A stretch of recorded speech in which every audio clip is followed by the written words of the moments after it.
téléspectateurs de la radio TV Michapi, Voice TV, qui se trouve en Congo, là où nous sommes. Et nous saluons aussi tous nos auditeurs qui nous écoutent partout dans le monde. C'est un plaisir pour nous d'être ici, dans cette émission spéciale, avec ces journalistes, ces professionnels, juste pour vous parler un peu de notre visite ici à Congo.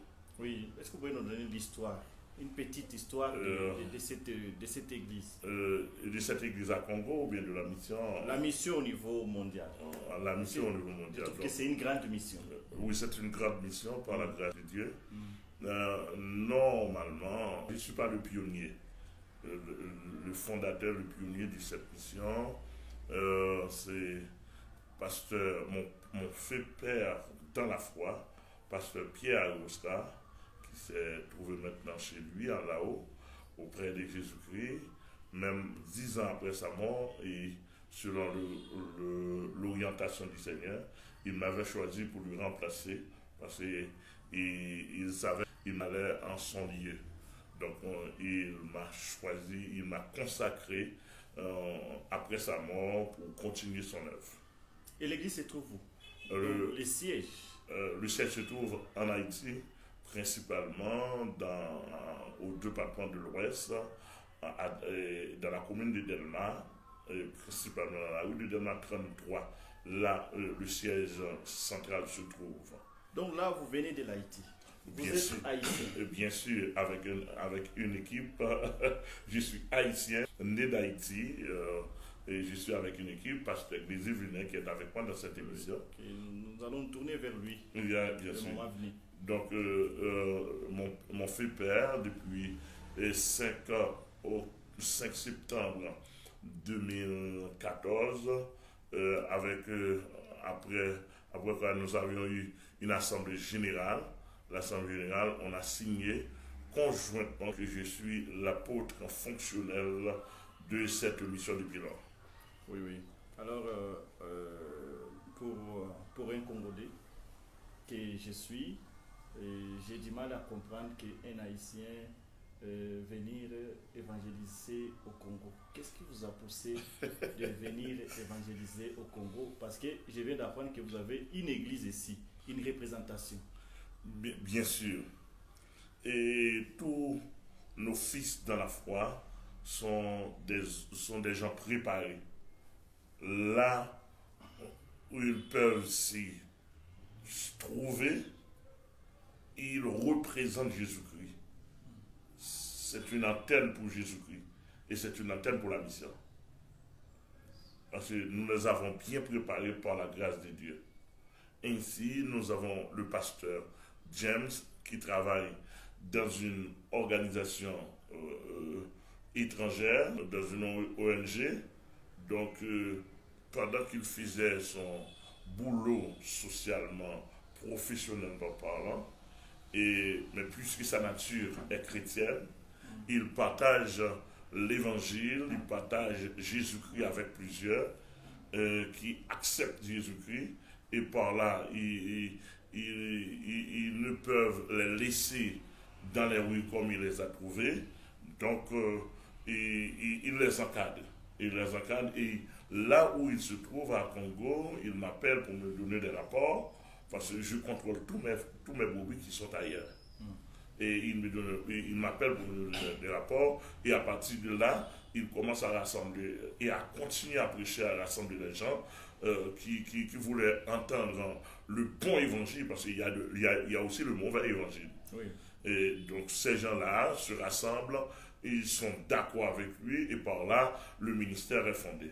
Et moi, je suis venu pour mettre du sceau, pour mettre l'onction, pour légaliser spirituellement, ministériellement, ce ministère.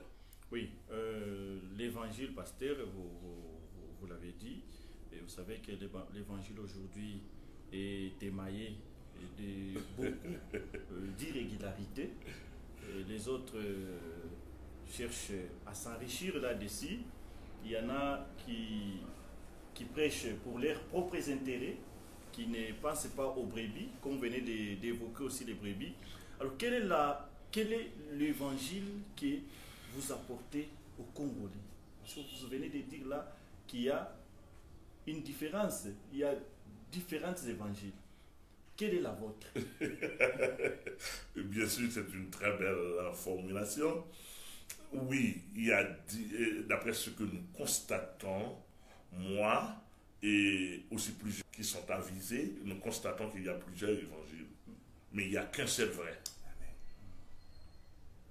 Et moi, personnellement, par mes études spirituelles, bibliques et théologiques aussi, et dans la pratique ministérielle, j'ai pu constater, je me fais confiance par la grâce de Dieu que je prêche le bon évangile.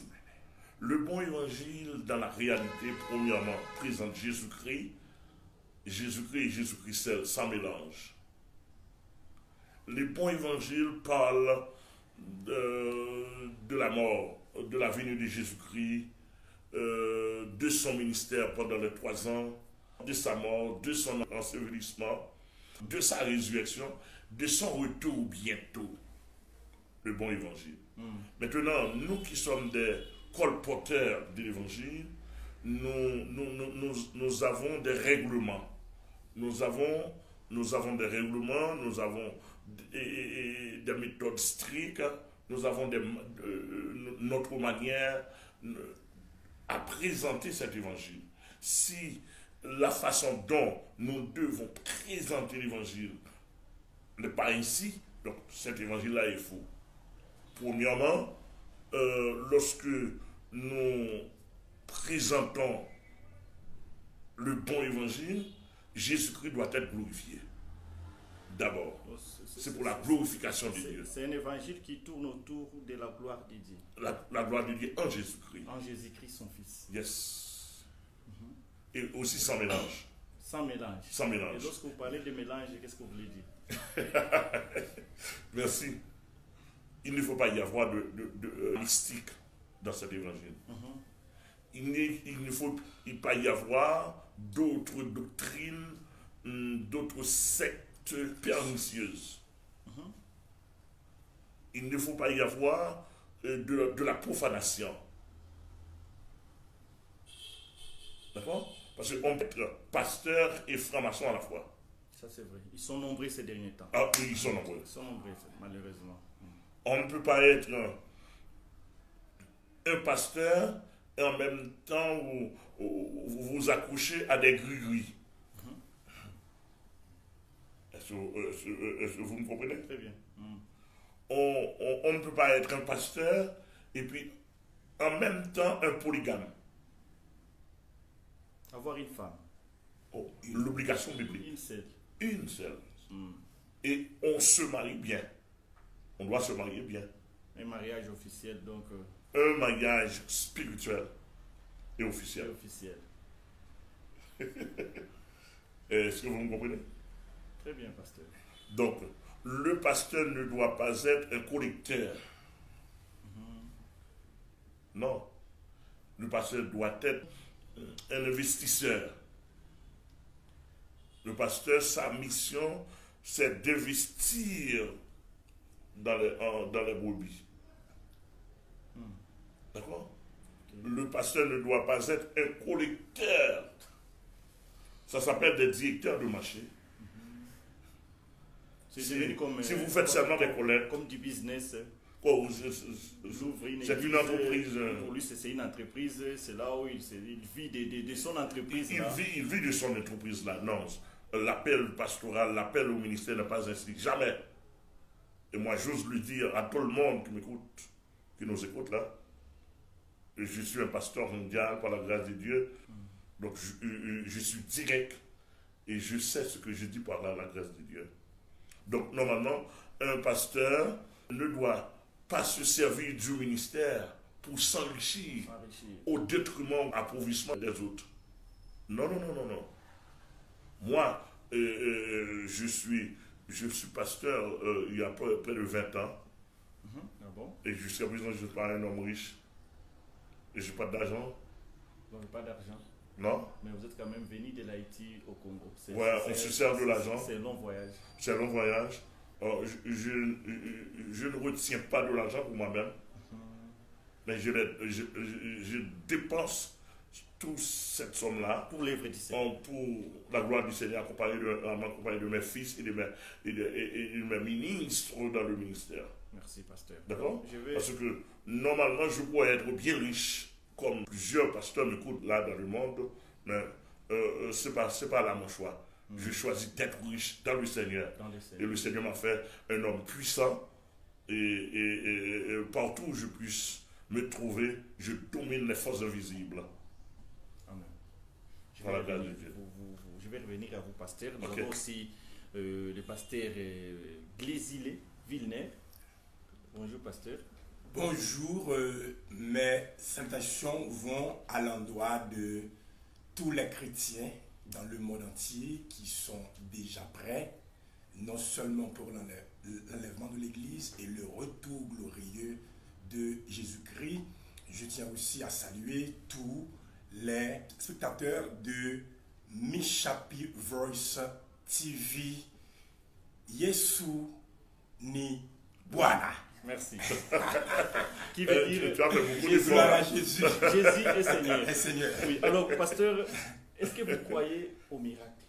Oh, je crois énormément, profondément au miracle, parce que notre Seigneur Jésus-Christ était venu non seulement pour sauver les gens qui étaient enchaînés entre les mains de Satan, et partout où il se trouvait, il n'aurait pas cessé d'opérer des miracles pour sauver les gens qui étaient aveugles, les gens qui étaient aux prises de l'ennemi.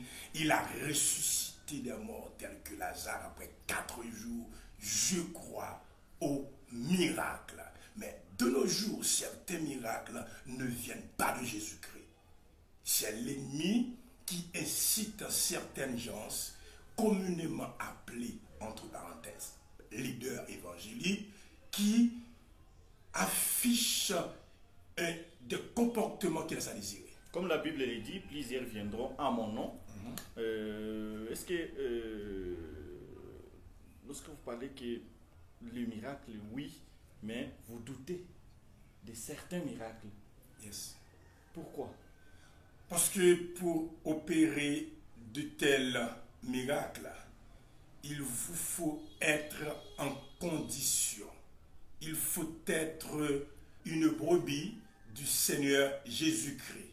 Les gens qui opèrent des miracles, vous devez refléter l'image réelle de Jésus-Christ dans votre vie.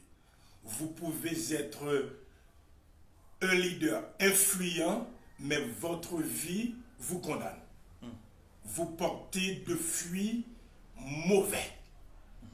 On reconnaît l'arbre par son fruit. Yeah. Par contre, opérer des miracles au jour le jour ne veut pas dire de grandes choses pour moi si vous n'êtes pas ancré, accroché, demeuré en Jésus-Christ. Donc, la sainteté. La sainteté. Il faut mener une vie de sainteté, une vie de sanctification, comme Jésus l'a fait pendant son parcours terrestre. Il a mené une vie qui ressemblait à celle de son Père. Tout ce qu'il faisait sur terre projetait l'image de son papa. Et c'est ce que notre apôtre lui-même, le Seigneur, lui a donné une mission. J'ai 28 ans à côté de lui. Et ce qu'il a dit, je vois pendant ces 28 ans, c'est ce qu'il pratique. Sa femme pratique, ses enfants aussi, il les pratique. Nous qui sommes ses disciples, nous qui sommes ses serviteurs, nous faisons la même chose. Vous avez vu la main du Seigneur? Oh oui, oh oui. Et le pasteur qui reste gravé dans ma vie, c'est lui qui m'influence à servir Jésus-Christ. J'aimerais bien dire aux téléspectateurs, aux auditeurs qui nous écoutent partout, notre vie est une vie ouverte. Yes. Je ne dois pas avoir une voiture sans que mes collaborateurs les plus proches Ne savent pas ne savent pas où l'origine de de la voiture. Je ne possède rien sans un. Donc, vous gérez dans la transparence. Transparence. C'est Ce une qu'on très bonne appelle la chose, hein. transparence. Ce sont des qualités qu'on ne trouve pas, excusez-moi de le dire, parmi beaucoup d'hommes dédiés ici chez nous. Alors, pasteur, Est-ce qu'ils sont vraiment des hommes de Dieu? Parce que pour être un homme de Dieu, c'est la question que j'allais vous poser. Comment peut-on maintenant reconnaître un homme de Dieu? comment peut-on reconnaître maintenant un homme de Dieu? Parce que vous savez, les brebis sont égarées, dispersées, parce qu'il y en a, qui tombent entre des mauvaises mains. Est-ce que vous me permettez Vous avez la parole, pasteur. de vous lire un verset? Merci beaucoup. Oh, merci. Si nous pouvons aller avec les Écritures, quelqu'un pour donner la Bible au pasteur. Et dans le chapitre de 1 Timothée, chapitre 6, yes, vous allez pouvoir justifier ce qu'un homme, ce qu'est un homme de Dieu. Pas d'après la pensée humaine, pas d'après la pensée sociale, mais d'après la Bible. D'après la Bible, D'après les Saintes Écritures. D'après les Saintes Écritures. Oui. C'est 1 Timothée, chapitre 6. Oui. Pasteur Plaisir. Oui. Est-ce que tu peux lire pour nous? Oui. Verset 11. Verset 11. Oui. Pour toi, homme de Dieu, fuis ces choses. Fuis ces choses. Et vous voyez là, grammaticalement, ces choses, ça s'écrit C-E-S. Adjectif démonstratif. Maintenant, il faut pouvoir lire les versets précédents pour pouvoir comprendre, bien et saisir ces choses. On peut y aller. Donc, si vous le permettez. Donc, oui, on peut lire à partir du verset. Okay. À partir du verset 6. Ok. C'est en effet une grande source de gain que la piété avec le contentement. Car nous n'avons rien apporté dans le monde. Il est évident que nous n'en pouvons rien emporter. Ok. Si donc nous avons la nourriture et le vêtement, cela nous suffit. Est-ce que vous voyez? Si donc nous avons la nourriture et le vêtement, cela nous suffit. Cela veut dire que nous ne devons pas nous mettre à rechercher continuellement la richesse. Nous devons essayer même de faire l'impossible pour gagner de l'argent, s'enrichir, se construire des maisons, s'acheter des belles voitures. Cette anti-biblique à faire des sacrifices. En fait, oui, ça nous amène jusqu'à ce que vous avez parlé. La Bible est claire. Continuez à lire.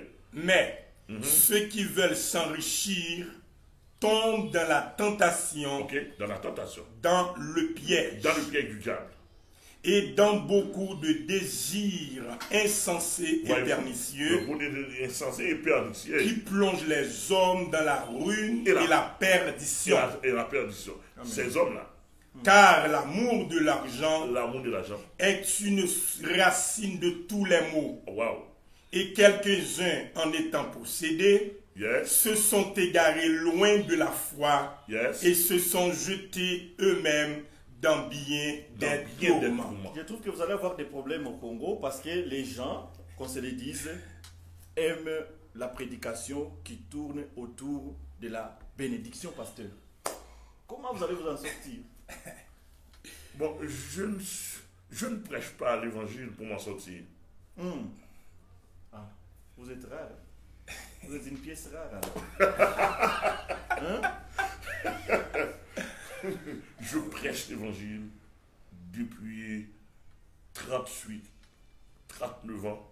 Je prêche l'évangile pour pouvoir me tenir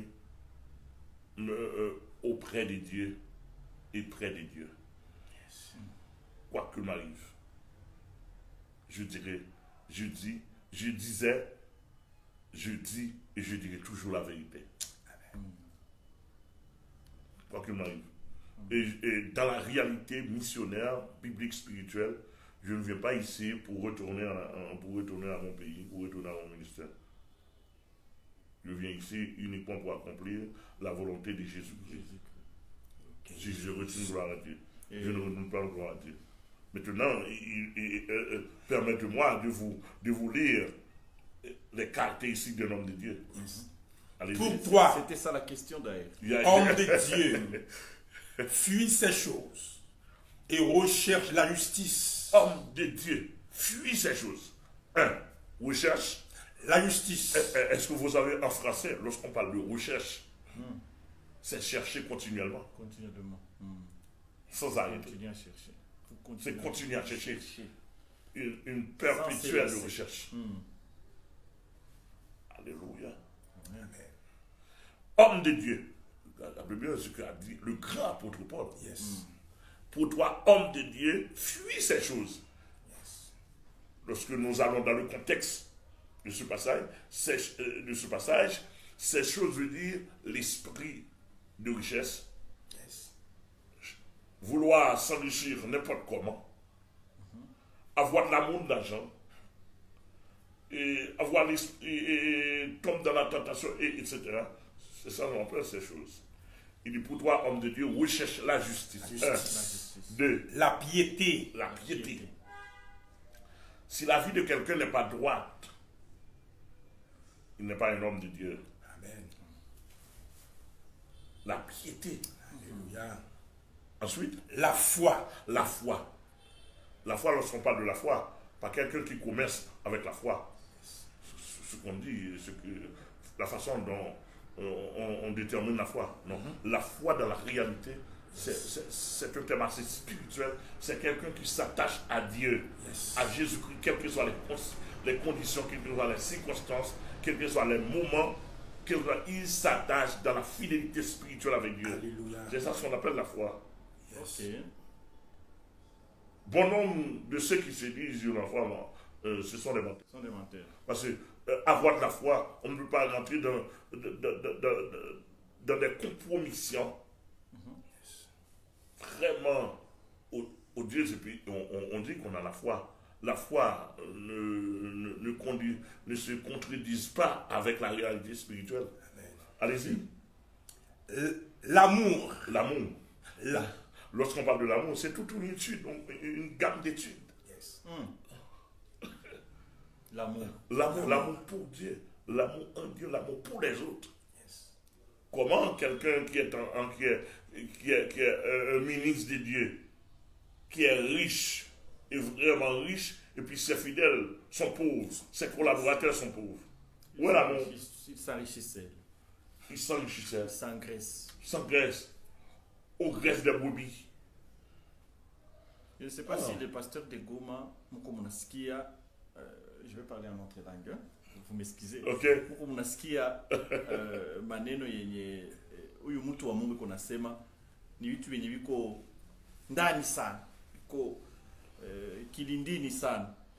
Pasteur, ce sont des hommes comme vous que nous n'avons pas ici chez nous. Là, il faut que je vous annonce déjà que des paroles comme ça, j'ai entendu il y a longtemps. Il y a longtemps que j'ai entendu de telles paroles. Un pasteur qui dit qu'il n'a pas besoin de s'enrichir. La Bible me le dit. Yes. Mais la si la je Bible veux... ne t'oblige pas non plus de ne pas être riche. Ne t'interdit pas. Mais après Jésus-Christ, après une vie de piété, Donc après une la vie richesse droite. est au second plan. Absolument. Yes. Absolument. Je ne condamne pas, je ne hais pas, et je ne m'oppose pas à la richesse. Et la richesse doit être justifiée par la spiritualité, par la Bible. Sinon, on est agent du diable, on est fils du diable. Le fils du diable. Parce que quand on commence à faire de l'argent, quel que soit les lieux dans le monde, Satan vient directement vient négocier avec ce quelqu'un-là. L'amour de l'argent. Ah, allez-y. La patience. Ça fait 4. La patience. La patience aussi La patience vient spirituelle. s'ajouter. Yes. La C'est patience quoi la vient- patience spirituelle? La patience spirituelle, c'est une grâce, c'est une capacité de pouvoir attendre, accomplir au temps opportun les promesses de Dieu. Hmm. D'accord? Les promesses de Dieu dans la souffrance. D'accord? D'ailleurs, on parle de la patience, c'est lorsqu'on est dans des situations difficiles, on peut parler de la patience. Lorsqu'on est dans une situation désastreuse, chaotique, on peut parler de la patience. Le cas de Job dans la Le cas du Job et de plusieurs autres. de plusieurs autres. Oui. La douceur. La douceur, ça fait 6. La douceur. Douceur, c'est quelqu'un qui est aimable, c'est quelqu'un qui est sobre. La douceur est synonyme de la sobriété. Quelqu'un peut, lorsqu'on est un homme de Dieu, tu dois être une référence socio-spirituelle, économique, une référence psychologique. Lorsqu'on te voit, on voit la vie. Amen. Alléluia. Amen. Lorsqu'on te voit, ta présence influence les autres à vivre en Jésus-Christ. D'accord? La douceur, c'est la sobriété. La sobriété, l'humour spirituel. Il y a l'affection, il y a la compréhension. Tout cela fait partie de la douceur. Quelqu'un qui vit auprès de toi, ou bien près de toi, doit sentir la vie en lui-même. Combat le bon combat de la foi. Saisis la vie éternelle. Il y a 9 points là. S'il n'y a pas de trouble, il y a 9 points qui caractérisent un homme de Dieu d'après 1 Timothée chapitre 6. Donc, C'est un un livre, homme. 1 Timothée chapitre 6. Pasteur, nous sommes presque à la fin. J'aurais voulu que vous puissiez placer un mot à la population de cette ville, la ville de Goma. C'est une ville chrétienne. Ils sont nombreux de chrétiens. Religieusement ici. parlant, Religieusement. Religieusement. Oui. Si on se réfère au nom, parce que je trouve que ça risque d'être compliqué. Ils sont nombreux ici. Mais il y en a qui ne savent pas où mettre la tête. Parce que déçus par les soi-disant hommes de Dieu. Là, je suis clair. J'aurais voulu que vous puissiez vous placer un mot à l'endroit de ces gens dans les 2 minutes qui nous restent. Normalement, je suis venu, ou bien nous sommes venus ici à Goma pour porter plus d'éclairage. Parce que les gens sont dans les ténèbres. Même ceux qui sont à l'église sont dans les ténèbres. L'esprit de ce monde envahit l'église et met l'église dans une situation chaotique. On ne sait pas vraiment à qui on peut faire, à qui on peut se confier en quelconque. Donc nous sommes venus ici, premièrement pour la gloire de Jésus-Christ, deuxièmement pour aider les pasteurs à découvrir la réalité du vrai évangile, et deuxièmement pour aider tous les habitants, tous les résidents, la population de Goma. Parce que bonhommes sont captifs par le monde invisible. Par exemple, hier, nous avons commencé à chasser les démons, à délivrer beaucoup de ceux qui sont captifs, et les démons sont manifestés. Sont manifestés. Et chassés. On les a chassés. Et les gens ont reçu l'aide de des avocats. Il y avait un avocat qui est notre Boubi, un Congolais, etc.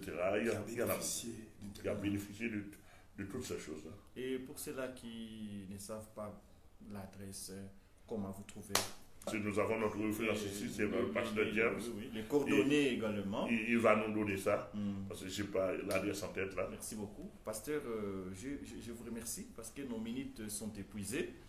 Nous étions avec l'apôtre Amel Lafleur. Il est L'apôtre général de la mission Église dédiée indépendante de la porte étroite. La porte étroite, qui se trouve en Haïti. Qui se trouve en Haïti, il croit pas, il va nous tout. Mais aussi ça, si il disait que vous venez de très loin. Très loin. De l'Haïti. Nous avons beaucoup dépassé pour venir ici. Et nous n'avons pas fait difficile. Parce qu'en Jésus-Christ, tout est à Jésus-Christ, tout est pour Jésus-Christ, tout est pour la gloire de Jésus-Christ. Pas de déficit. Merci beaucoup. Merci. Pasteur Glésil, un mot de la fin. Je remercie le Seigneur Jésus-Christ qui nous a accordé cette grande opportunité d'être ici au Congo, plus particulièrement dans la province de Goma. Et nous venons apporter la vie à tous les habitants, à toute la population de Goma. Et je crois que notre séjour ici vous apporterait la vie, la délivrance, la victoire pour l'éternité bénie. Merci beaucoup. C'est ici que nous mettons un terme à cette émission avec l'homme de Dieu, l'apôtre Amel Lafleur. Je vous souhaite de passer des moments agréables avec Michapi, Voice TV, pour ce qui est